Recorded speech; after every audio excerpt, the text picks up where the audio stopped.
Hello level student, இந்த வீடியோவில் நம்ம எதை பற்றி பார்க்க போகிறோம்னா 11th மேத்தமெட்டிக்ஸ் ஒரு மாடல் கொஸ்டின் பேப்பர் தான் பார்க்க போகிறோம். ஸோ இந்த மாடல் கொஸ்டின் பேப்பர் எதுக்காக கொடுத்துருக்கோம் பார்த்தீங்கன்னா, உங்களுக்கு ஒரு இம்பார்ட்டண்டான ஒரு மாடல் கொஸ்டின் பேப்பர். இதில் இருக்கிற எல்லா கொஸ்டினும் உங்களுக்கு தெரியுதான் பாருங்கள். 1 மார்க்ஸ், அப்புறம் 2 மார்க்ஸ், 3 மார்க்ஸ், 5 மார்க்ஸ் கொஸ்டின்லாம். ஸோ இதில் இருக்கிற கொஸ்டின் வந்து பார்த்தோன்னா நீங்கள் பார்த்தாலே கண்டிப்பாக வந்து பார்த்தோன்னா இதுலேருந்து மாடலில் வந்து பார்த்தோன்னா நாளைக்கு எக்ஸாமில் கேட்க அதிக வாய்ப்பு இருக்குது, இல்லை இதே நம்பர் கூட கொஸ்டினை கேட்க அதிக வாய்ப்பு இருக்குது. ஸோ டிஸ்கிரிப்ஷன் லிங்க்கில் இந்த கொஸ்டினில் இருக்கிற ஆன்சர் 1 மார்க்கு நான் கீழே டிஸ்கிரிப்ஷன் லிங்க்கில் வைக்கிறேன், டவுன்லோட் பண்ணிக்கோங்க.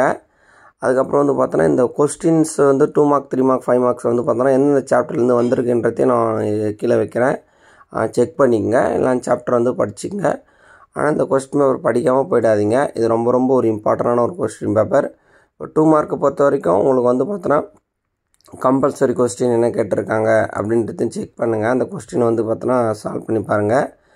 அதுக்கப்புறம் வந்து பார்த்தோன்னா 3 மார்க்கை பொறுத்த வரைக்கும் அந்த 40th கம்பல்சரி கொஸ்டின் வந்து பார்த்தோன்னா செக் பண்ணி பாருங்கள். உங்களுக்கு இதில் இருக்கிற கொஸ்டின் வந்து கண்டிப்பாக ரெஃபர் பண்ணாமல் போயிடாதீங்க. ஆல்ரெடி வந்து பார்த்தோன்னா எல்லாத்துக்கும் இம்பார்ட்டன்ட் கொஸ்டின் வந்து நம்ம போட்டாச்சு. மேக்ஸை பொறுத்த வரைக்கும் நீங்கள் எல்லாத்தையும் ரெஃபர் பண்ணி பாருங்கள். ஸோ லாஸ்ட் மினிட் 5 மார்க் மட்டும் போடுறேன், அதையும் செக் பண்ணிங்க. மறக்காமல் சேனலை யாருன்னா ஃபாலோ பண்ணாமல் இருந்தால் ஃபாலோ பண்ணிங்க. யூடியூப்பில் சப்ஸ்கிரைப் பண்ணலாம், சப்ஸ்கிரைப் பண்ணி வச்சுங்க. இதில் இருக்கிற கொஸ்டின் வந்து பார்த்தோன்னா எல்லாமே ரொம்ப இம்பார்ட்டண்டான கொஸ்டின். ஸோ வந்து நல்லா செக் பண்ணிக்கங்க. இதில் கேட்டுக்கிற கொஸ்டினை ரொம்ப யூஸ்ஃபுல்லாக இருக்கும் மேக்ஸ் எக்ஸாம் பொறுத்த வரைக்கும். மேக்ஸ் எக்ஸாம் பொறுத்த வரைக்கும் எந்த ஒரு கொஸ்டின் ஸ்கிப் பண்ணாமல் எக்ஸாம் எழுதிட்டு வாங்க, உங்களுக்கு ரொம்ப யூஸ்ஃபுல்லாக இருக்கும்.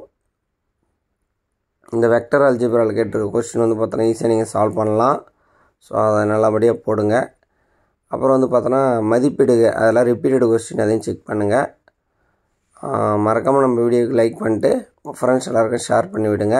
Thank you, all the best.